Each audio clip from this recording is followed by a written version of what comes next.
On the text line, it borders on insane thinking if we're waiting for this motley crew roster to just magically put it together, especially when you consider that this team has basically been trending downward since mid last season. I get DeMar is a new piece, but it would be a fatal mistake to just keep rolling the same thing out there and expecting different results. Yeah, I think the main part of this is DeMar is it's tough because he is scoring and he is contributing more than HB. It's just you lost. I mean, ultimately, to be completely honest with you, DeMar DeRozan is scoring more than HB, but you're getting less from Keegan Murray, Trey Lyles, and Kevin Huerter.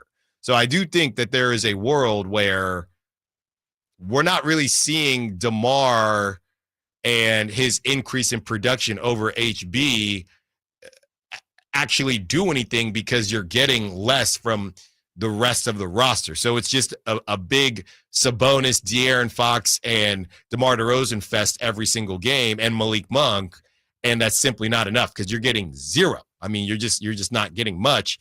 And defensively, HB is probably a better defender than DeMar DeRozan, but either way, this has just never been a very good team defensively. They've never been elite. All right, let's get to what Matt Moore had to say from the Action Network. This is what he had to say about De'Aaron Fox.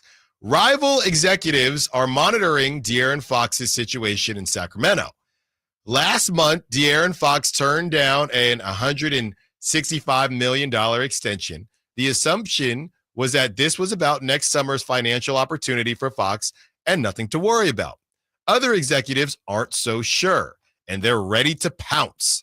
One thing that would likely change this conversation immediately is if Fox secured an all-NBA selection and opened up the Supermax for him to resign.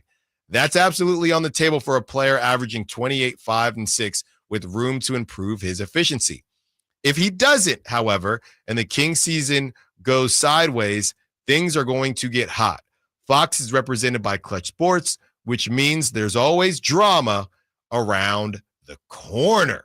So it sounds like what Matt Moore is saying is there's nothing would happen. He doesn't think anything would happen at the trade deadline, but something might happen if the season goes sideways and it doesn't seem like, and De'Aaron is not eligible, because those things kind of go hand in hand. It's really tough to get all NBA, and Sabonis did it and he barely got it. He got third team as a 9 seed.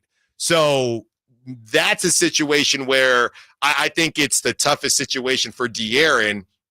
If he got exactly what Domantas Sabonis got last season and they're a 9, let's say they're a 9 seed, same exact thing happens, but he gets all NBA, De'Aaron has a decision to make, and I would assume he's probably going to go the route of the Supermax. Now, there is a world where that happens and the Kings decide to, I guess, not offer him the Supermax, and at that point you would trade him. But the question is, the biggest question here is, has De'Aaron Fox gotten enough help so far? And that's the question that I want to pose to you, 916-339-1140. Do you feel like De'Aaron Fox has gotten enough help so far? This is by far the best starting lineup that De'Aaron Fox has been a part of here in Sacramento. But the bench is nothing to write home about. He's playing with his buddy from Kentucky, Malik Monk. You bring in DeMar DeRozan, who's a future Hall of Famer, and De'Aaron Fox was a big part of that conversation, and he reached out to DeMar DeRozan, and he wanted to be a part of it. Obviously, Sabonis kind of does his thing, and Keegan Murray is a great young piece, and Keegan Murray and De'Aaron Fox have a pretty darn good relationship. You know, they spend the summers, they'll play one-on-one together. It's well documented.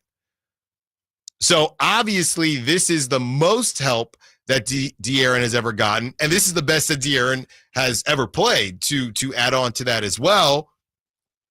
So if things go awry, does De'Aaron say, well, y'all didn't give me any help? Well, De'Aaron, you just started playing at this level, and we went out and got you a Hall of Famer. So we're working on things here. The roster isn't complete. We know it needs more.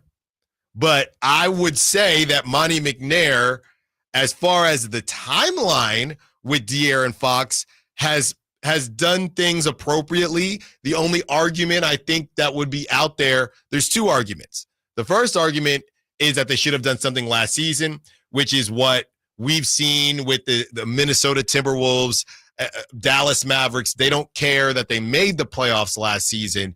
They will make adjustments. The Timberwolves did that, and the Mavs obviously did that as well.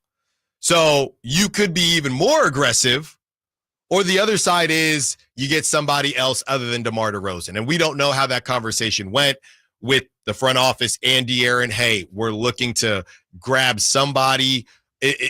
Who give us a priority list? Who do you like the most? We don't know what happened. All we know is that there are reports that De'Aaron Fox was a big part of talking to DeMar DeRozan, getting him in the building. Or I guess the other part of this is you should have done more. Maybe De'Aaron feels, well, you got DeMar DeRozan, but that's not enough. Could have done more this summer. Again, I will go back to the relationship with Keegan Murray. Everybody at this point thought that Keegan Murray would be taking that step forward, and he still can. So as we try to answer the question, has De'Aaron Fox been given enough help? I think it's a rolling question. I think it's, hey, De'Aaron starting to hit his prime. We're fully realizing that this dude could be one of the best Sacramento Kings ever. We already got Sabonis. We chose you over Tyrese Halliburton. We got you Sabonis. We got you a small forward, a wing that's supposed to be really good, and Keegan Murray. And now we got you an established star in the game like DeMar DeRozan. Now, and we were able to keep your buddy Malik Monk, and he's now in the starting lineup. Now it turns into some tough conversations. Okay, well, we're still not winning games yet. We're still not winning games.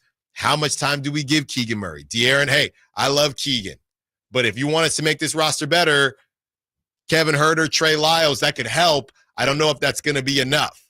How big of a swing should Monty want to take? What does that big swing look like? Should Keegan be on the table? Would De'Aaron sign off on it? Would they ask De'Aaron if they should sign off on it? So those are the questions that have to be asked. Has De'Aaron Fox been given enough help? I would say, as far as the timing of his career and how he's improved, yes. Sacramento is a different city than other cities and NBA towns where I will give grace to running it back last season. I always have, and I will stick to that stance. So moving forward, and you don't have to agree with that. You could say, no, Alan, they should have moved off. They should have taken a big swing last season. Who cares that they made the playoffs? That's fine too. And call in 916-339-1140 if that's your take, or if you agree, either way. But now moving forward, you get a DeMar DeRozan. Okay, now is when I believe you need to start being more aggressive, where it's, do we want to keep De'Aaron or not? Because we're messing around, dangling at Kevin Huerter, Trey Lyles, and is Dorian Smith going to fix every problem? How many Kings fans have even watched Dorian Finney-Smith play? Is that gonna keep De'Aaron in Sacramento? I don't know, but I would say that I don't find anything egregious in what Monty McNair has done. If you wanted to argue something, or if I wanted to argue something, I would say that you shouldn't have been so connected to the Beam team, which is hard to say. But the only argument I would say is, once De'Aaron did his thing, won Clutch Player of the Year, and last season when you knew this team wasn't going to be great, then you probably could have made that move last season. That's what I will say. Javier, we see you out there in Vacaville. We will get to you. You will kick off the next segment for us. Plenty of text to read through as well. Has De'Aaron Fox been given enough help so far in his career out here in Sacramento? Alan Stiles, Sactown.